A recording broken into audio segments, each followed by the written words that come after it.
أشهد أن لا إله إلا الله وحده لا شريك له وأشهد أن محمدا عبده ورسوله أما بعد فأعوذ بالله من الشيطان الرجيم بسم الله الرحمن الرحيم. Today, with the grace of Allah, you have had the opportunity to participate in the National Waqf-E-Nau Ijtema. I hope and pray that with whatever positive and beneficial things you have learned come to form a permanent feature of your life. Certainly, for the perpetual progress and well-being of any nation or community, it is of the utmost importance that its youth are well educated and of high moral standing. Unquestionably, the followers of the Holy Prophet ﷺ must always strive to live according to Islam's true teachings. Only then can they be considered true Muslims. The Prophet ﷺ repeatedly emphasized this point to the members of the Jamaat. For example, on one occasion, he stated that Allah the Almighty desires to make His community an example for all others. This means that Allah desires the followers of the Prophet ﷺ to uphold and abide by Islamic teachings in all aspects of their lives. Of course, to faithfully act upon any teaching requires you to have knowledge of it and understand what it represents. Consequently, every member of Waqf-E-Nau should carefully read the Holy Quran, as it is the ultimate source of guidance for all mankind. You should study the Quran every day and identify the commands of Allah the Almighty. Likewise, many precepts of Allah the Almighty have been conveyed to us through the noble words and blessed practice of the Holy Prophet ﷺ, the Ahadith and Sunnah. Moreover, in this era, we are incredibly fortunate that the Prophet ﷺ has expounded upon and explained Islam's teachings to us. Thus, in addition to studying the Holy Quran and learning from the Hadith and Sunnah, Ahmadis must regularly read the books of the Prophet ﷺ. It is particularly important that you, as Waqf-E-Nau, consistently strive to increase your religious knowledge, because you have all solemnly pledged to be ever ready to serve your religion and faith. Certainly, you can only fulfill this covenant with God if you understand your religion and its teachings. One key point I wish to bring to your attention today is the importance of obedience. Obedience is the chief means of strengthening the bonds of unity amongst communities. In fact, the Prophet ﷺ has said that no nation or community can thrive until its members possess the qualities of devotion, sincerity, and loyalty to their Imam. When a person reaches a certain age, sometimes questions arise regarding their faith. In particular, young people sometimes ask, why should we do this or why should we not do that? If such questions or doubts ever arise in your mind, seek to find the answer by reflecting upon the Quran's teachings and studying relevant Jamaat literature. If needed, ask a missionary to explain the matter, or you can write your question to me. However, it should never be that you think, why should we accept or follow the instructions we have received? Especially as Waqf-E-Nau, you should never fall prey to such thoughts, as you are the people who have pledged to live your lives in the service of Islam and according to the direction of the Jamaat. Indeed, the standard of obedience of the Waqf-E-Nau should be far higher than others, and you should strive wholeheartedly to fulfill whatever is asked of you by the Jamaat. History attests to the fact that those nations or communities who lacked obedience became divided and weak. In fact, the promised Messiah Islam has written that a lack of obedience caused the downfall of the communities of all the prophets who came before the Holy Prophet sallallahu alaihi wasallam. Similarly, after the blessed era of the Holy Prophet sallallahu alaihi wasallam and the Khalafat Rashidin, the level of obedience and unity amongst the Muslim Ummah decreased over the course of time. This led directly to an age of spiritual darkness and decay within Islam, whereby Muslims departed entirely from their religious teachings. As a result, they were deprived of the blessings and pleasure of Allah the Almighty. It was then that Allah the Almighty sent the Prophet Messiah Islam to revive and rejuvenate Islam's true teachings. And so never forget that all of you have pledged to be at the forefront of serving this divine mission, his divine mission. Hence, I reiterate that obedience to your faith and Jamaat is a prerequisite. Another injunction of the Prophet Messiah Islam is that a true Muslim must always seek to excel in virtue and beneficence. He taught that a single act of kindness or goodness invariably leads to another. If you exhibit grace, integrity, and piety, you will gain the nearness of Allah the Almighty and become the recipient of His blessings and rewards.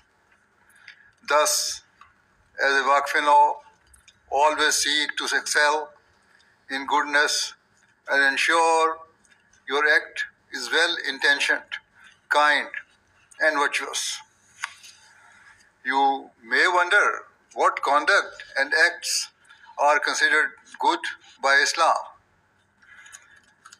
In this regard, I reiterate that you must carefully study the Holy Quran as Allah the Almighty has stipulated what is right and what is wrong.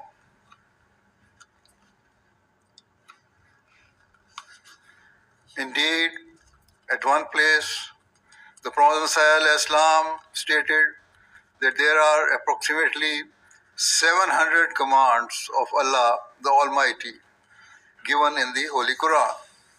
Certainly, foremost amongst all virtues and duties of a believer is to fulfill the rights of Allah by discharging the rights of His worship. And the fundamental means of worshipping Allah is salat.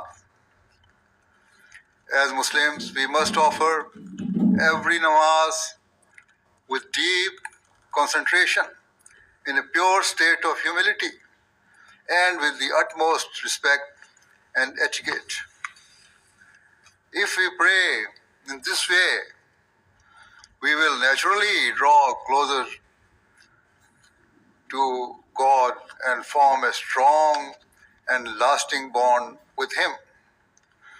In addition, if our spiritual connection with Allah grows, we will instinctively be inclined towards other acts of goodness and virtue. Alongside His worship, Allah the Almighty has commanded us to fulfill the rights of all of His creation. We are taught to be kind, compassionate, and sympathetic towards others.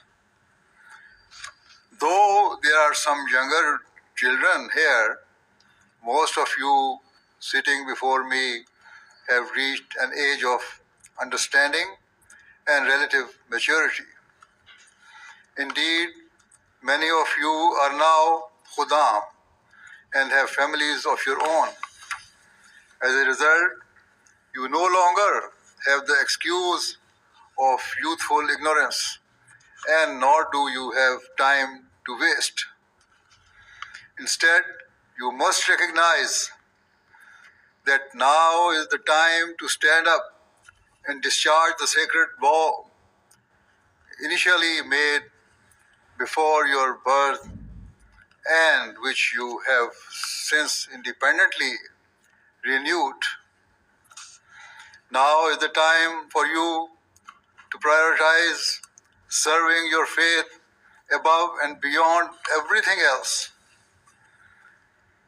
Pivotal to this is that you must cultivate a sincere and pure bond with Allah the Almighty. Never forget that the Prophet Muhammad said that the greatest cause of fear and anxiety for any Ahmadi should be whether they possess taqwa, true righteousness. If this is the standard expected from all Ahmadis, surely the burden weighs even heavier upon you as Waqf-E-Nau to be constantly restless and fearful about whether you are righteous. Do not think that you are too young to be concerned about such things. Do not wait for tomorrow. Rather, now is the time to ensure that your every moment, every thought, and every act is governed by the fear and love of Allah the Almighty. If you strive to be close to Allah, rest assured that His choicest blessings will inshallah rain down upon you, and He will keep you in His protection. Ensure that all faculties, abilities, and talent that Allah has blessed you with are utilized for noble purposes. That is, in essence, what taqwa is. For example, taqwa is that one's eyes are used only to see what is good and pleasing to Allah and never to view immoral and indecent things. Taqwa is that one's hands are used to benefit and aid others and never to cause harm or injury. Taqwa is that one's legs, feet, and every step lead them in the direction of God Almighty and far away from sin and transgression. Taqwa is that one's mind should remain pure and free from evil or impure thoughts or intentions. In this era, corrupting influences lie at every turn and corner. Each willfully drawing people away from morality and forcefully pushing them towards evil and vice.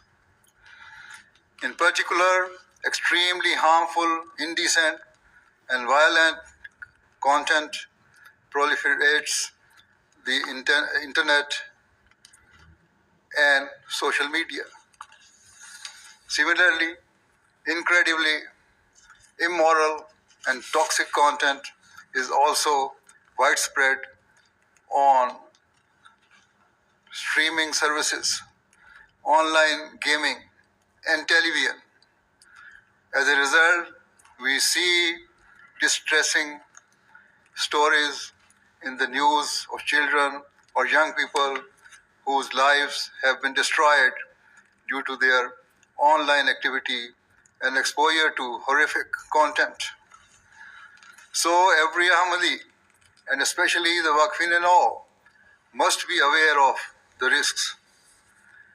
You must exhibit moral courage and fortitude and guard yourselves from such dangerous and destructive influences. Only view programs that are educational or which have a positive impact on your mind. Stay far away from all immoral, indecent, and illicit programs.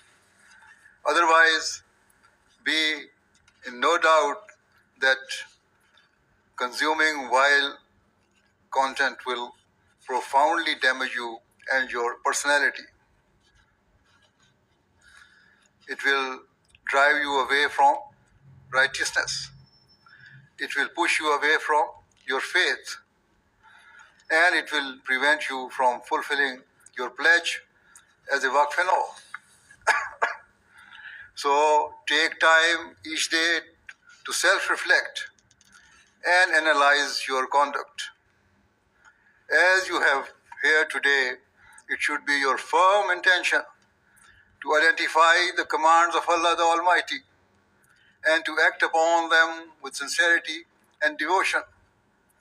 Only then will you truly fulfill your pledge as a Waqf-E-Nau, and only then will you prove of benefit to the Jamaat.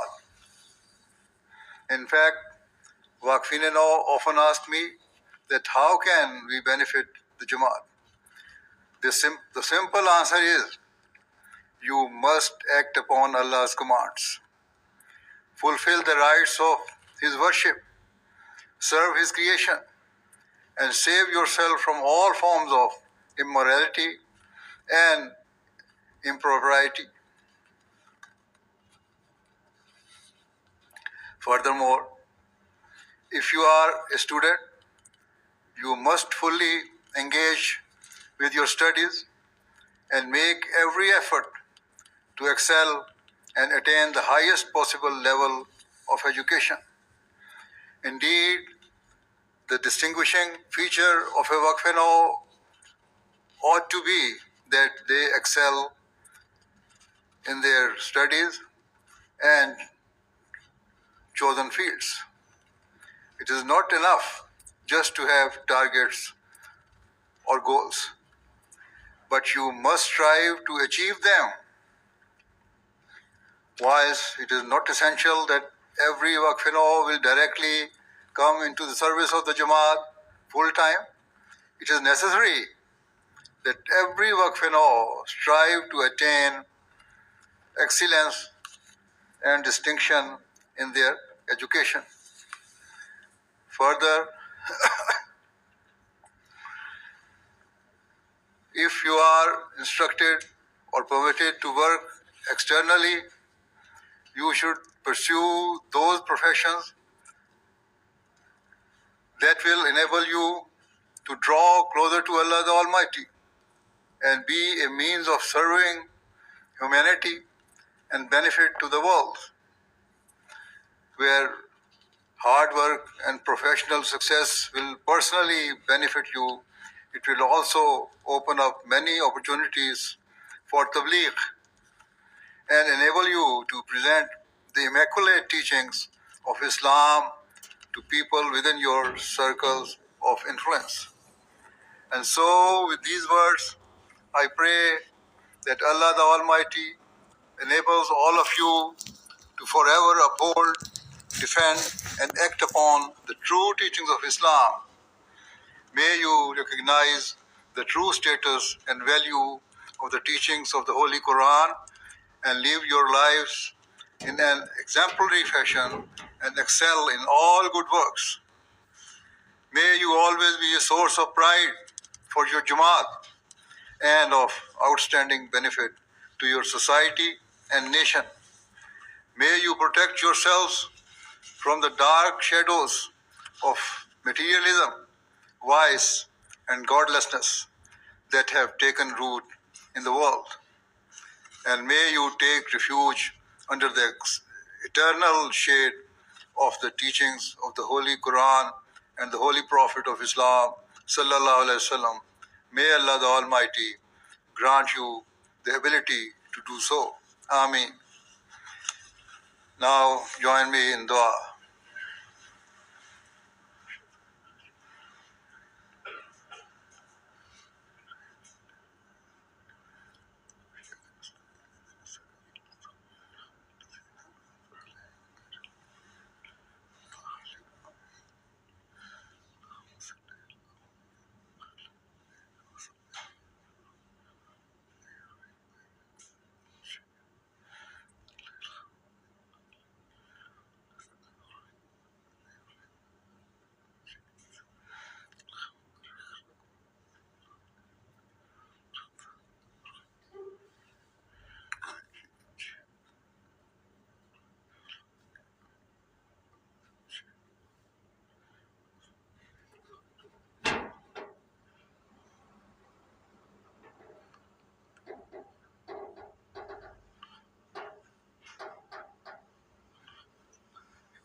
Ameen.